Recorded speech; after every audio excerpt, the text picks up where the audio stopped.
Les règles relatives à la prière. Les règles de prière sont énoncées de façon générale dans les épîtres des savants et dans les différents livres de jurisprudence islamique.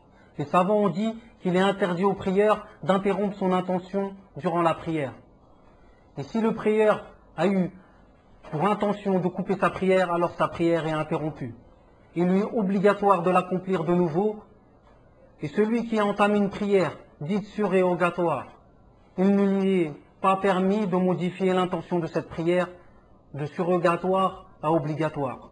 Par contre, celui qui a accompli une prière obligatoire seul, puis voit un groupe se formant pour accomplir la prière, il lui est permis de modifier son intention de prière obligatoire à surérogatoire pour rejoindre le groupe. Il modifie son intention pour une prière surérogatoire de 2 unités.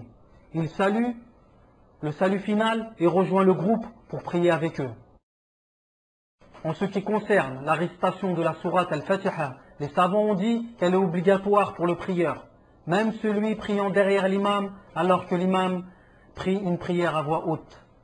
Selon le hadith connu de Ubada ibn Samit, qu'Allah soit satisfait de lui, a dit: nous étions derrière le prophète, paix et salutations sur lui, durant la prière du Fajr, et nos récitations semblaient le déranger. Après la prière, il dit: je crains que vous récitiez derrière votre imam.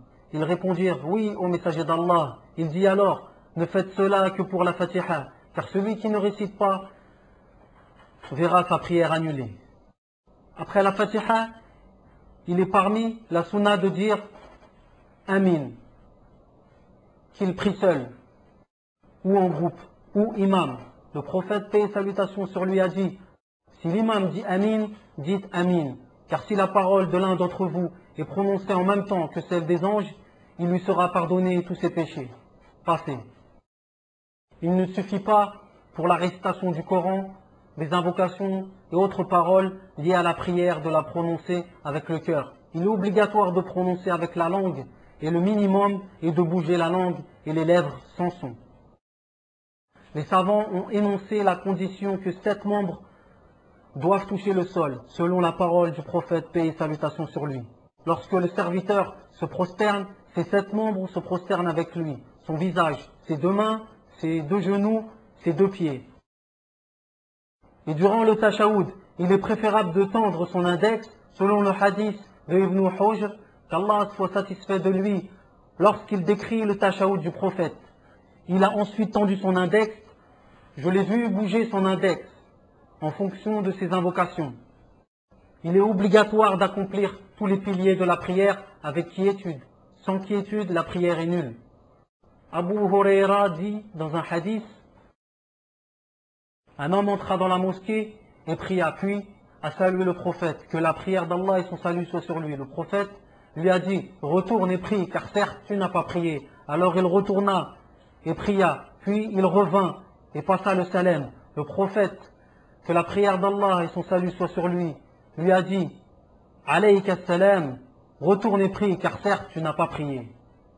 Au bout de la 3e fois, l'homme a dit: par celui qui t'a envoyé avec la vérité, je ne connais pas d'autre prière que cela. Apprends-moi, ô messager d'Allah. Le prophète, que la prière d'Allah et son salut soient sur lui, lui dit: lorsque tu te lèves pour la prière, fais le takbir, puis lis ce que tu connais du Coran, puis fais l'inclinaison avec quiétude, et relève-toi jusqu'à être parfaitement droit.